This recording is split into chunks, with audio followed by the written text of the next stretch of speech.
নমস্কাৰ, মোৰ ইউটিউব চেনেললৈ সকলোকে স্বাগতম জনাইছোঁ আৰু আশা কৰিছোঁ সকলোৱে ভালে আছে।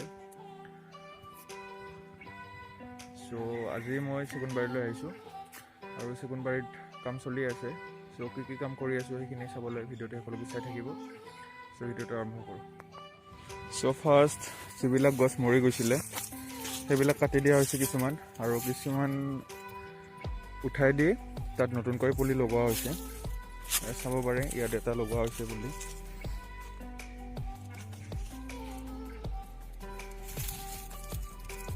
আৰু ইয়াত যিমানবোৰ গছ গছনি সৰু সৰু গজিছিল, লগতে কিছুমান ইয়াত ঘাঁহ বন গজিছিল সেইবিলাক উঠাই দিয়া হৈছে।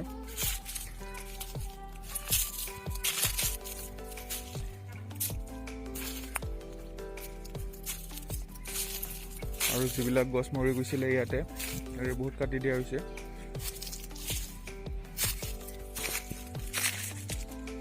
যেনেকৈ এডাল গছ কাটি দিয়া হৈছে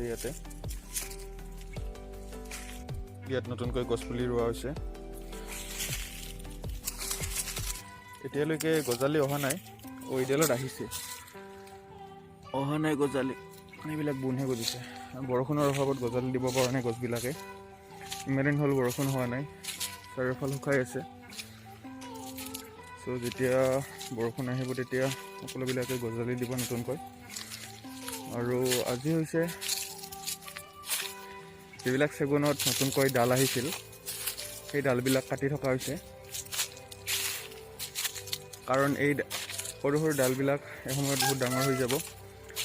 গছডালৰ যিটো পুষ্টি এইখিনি বহুতখিনি টানি লৈ যাব। এইবিলাক কাটি থকা হৈছে।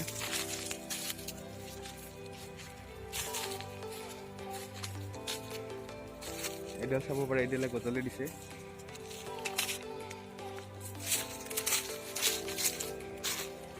আৰু এইকেইডাল চাফা কৰা হৈ গ'ল। আৰু এইফালে আছে বহুত কৰিবলগীয়া।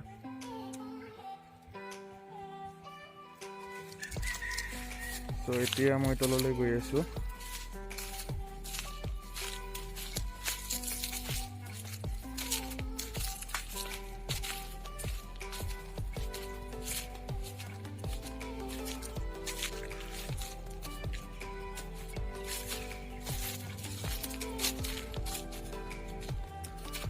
এইবিলাক ডালবিলাক কাটি দিয়া হৈছে ইয়াৰে। এইডালৰ বয়স হৈছে 2 বছৰ, 2 ইয়াৰ্ছ কমপ্লিট হ'ল। এইডালৰো হ'ল। ইয়াৰে কিছুমান এবছৰৰ আছে।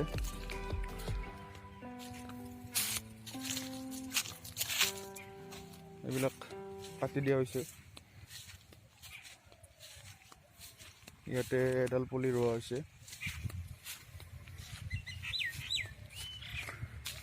আৰু এইডাল হৈছে একাচিয়া গছ। এইডাল ডাঙৰ হৈছে। এইডালো একাচিয়া আছিলে, কিন্তু এইডাল সৰু হৈ আছে।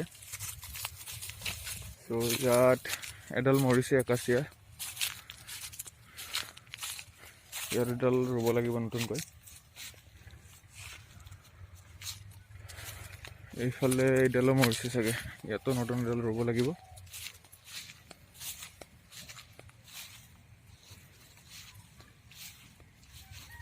এইফালে এডাল লাগিব।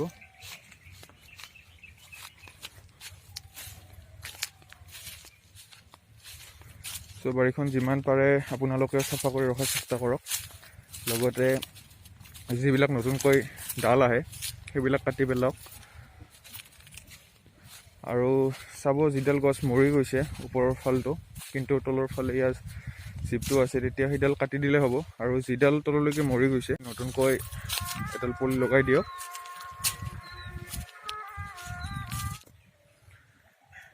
ভিডিঅ'টো চাই ভাল পালে যদি like, comment, share and subscribe কৰিব। আৰু সকলোৱে সজাগ হৈ থাকক, কৰোণাৰ বিৰুদ্ধে যুঁজ দিয়ক। লগতে মাস্ক পৰিধান কৰি থাকক, হাতবোৰ চেনিটাইজ কৰি থাকিব, আৰু অযথা কামত বাহিৰলৈ ওলাই নাযাব। লগতে মানুহৰ ভিৰৰ মাজত কেতিয়াও নাযাব, আৰু যিমান পাৰে সতৰ্ক হৈ থাকক।